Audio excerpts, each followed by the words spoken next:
hit the like button. Yeah. There's like a, you know, I have no restaurants around me. I have like the one part about my region that I absolutely hate is the fact that there are anything to do around me. And I do think about, and I was thinking about how one restaurant does bring the, this is like a delusion that I spilled on my brother today. I was like, property value just went up, Jake. He's like, what the fuck are you talking about? I was like, brew pub just went in down the street. It's rocking. You can't even get in there. It's been open 2 days. You can't even get in. That's what's called brew pub? No, it's called The Trap. Oh, I've heard of that. Yeah, they have 2 of them. Yeah, the first one was in, what, East Greenwich or something? Yeah, East Greenwich, right? Potawatomi. Yeah. Makes Potawatomi super hot to live at. Same thing going on here, Chris. What's another delusional buyer, a delusional seller here, me. What was the appeal of that? Because it's just a restaurant where there were no restaurants. That's okay. it. There is no appeal. It's just a well-run restaurant that has bao bao.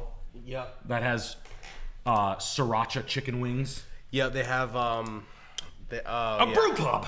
Yeah, John Taffer. Taters. Yeah. Poutine. Truffle tater tots. Something with truffle.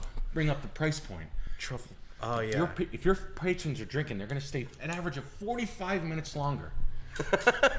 Every one of those bar stools is going to make you $35,000 a year. In some states, it can make you up to $100,000 a year.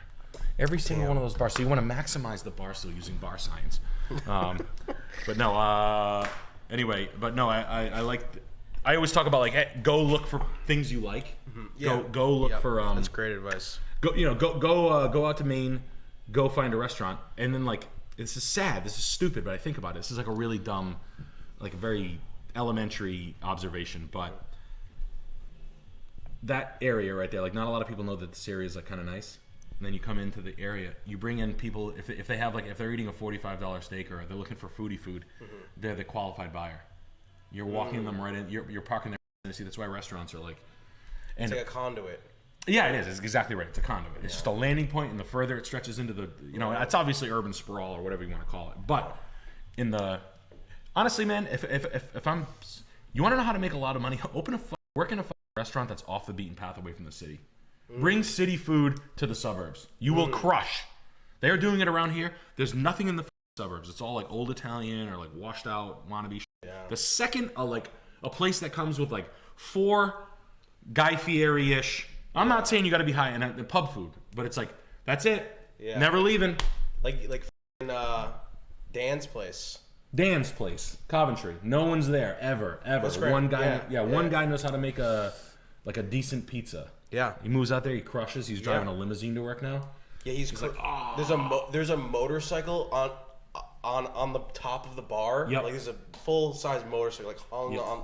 It's Indian hanging. I always wanted. That's what my dad loved. Like that. Yeah. I'd have an Indian hanging there on the wall. Yeah. Yeah, I wanted to buy a motorcycle with a wall. That's cool. But that's a good point about bringing food to. There's just cities get overpacked. Providence is such a good city with food. Yeah. I don't know. It's just sorry for this boring conversation, but it's just true. I think honestly, if people off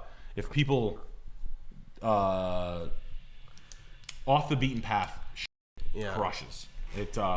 I just watched. I got a couple of friends. I mean, I sold them a car and I got to look at their money, and I wanted to kill myself when I found out how much money they were making. I was like, "What? You make that at a brew pub?" So. I need to get chrome. We'll get chromed up. But we're opening them in. Send them in. Yeah, send them in. We're opening the please send your houses in. Without further ado, please God, you go ahead and dump me anything you want.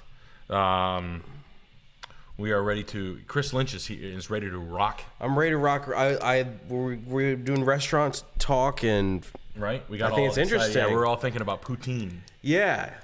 What's your favorite out there? What's your favorite brew food that's totally ridiculous in the John Taffer era of brew pubs? Oh man, what am I? I'm gonna go with. Clam strips. Clam strips. They have a good clam program in there. Father said he used to do 250 covers. Torturing. Do real estate agents do they prefer people who like have no idea what they're getting into in terms, or is it smooth sailing when it's like? I think that's a pain in the ass. I think that's like a disservice to everybody. A buyer the nightmare buyer is a buyer that's all over the map, that doesn't know what they're looking at. I'll look at this. I'll look at this. Yeah. And you can tell the stories that not urgent. The stuff they're looking at is non sequitur. Like it's like, I'm looking at a beach house and a log cabin, and a big house, and a city house, and a brick house. There's no direction. Yeah, and a McMansion yuppie. I don't know. I just want to live here. But you're just a mess. Yeah. Most of the time, even in the car business, when people used to come in and be like, I don't know, I just need a mid-size SUV. So, it's just a nightmare. Yeah. Just a scatterbrain nightmare of a person. I can only imagine. Yeah, don't want to be doing that. But at any rate.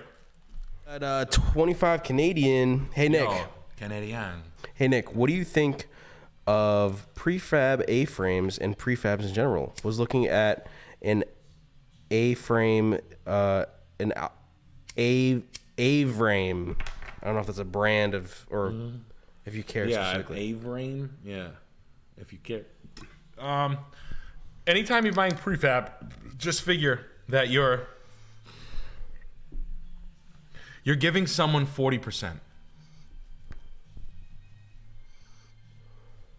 You could probably build it yourself for 40% less than the price of the A-frame. But time, skill set. So I don't hate them. I don't like them for like large purchases, but let me see what they make. A-frame. Yeah.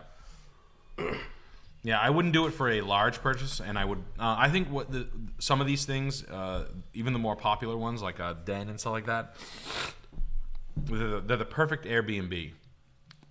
And then after that, they start like as far as your main house. I don't mind them if you're not handy and you don't give a shit. I do happen to hang out with a framer, and framers can build this stuff in faster and more efficient, less money. Simply put, you can do this. You can do this yourself, but. I don't know. Are they DIYs? Is that what they are? Can you buy them? You just buy the kits, assemble them yourself. Yeah, I don't know. I think you can do it. I think you can do it. Do it yourself, and you can piece it out. There's profit, right? They're a company and they make profit. So just figure they're making 40%, and sometimes the money's kind of high. You know, most of the guys looking for A-frame plans are kind of like you're cheap guy, not cheap, but you're frugal. You know what I mean? You're not like us.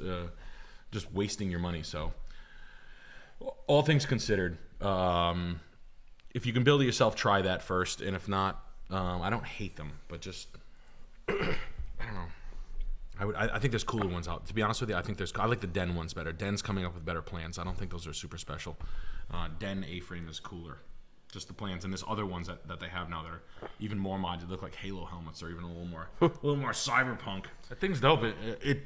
It doesn't not make money. I'll put it that way. One time I was talking to a guy who buys hotels for a living. The way that he said that his company configures their buyouts is 66% occupancy. I couldn't believe that.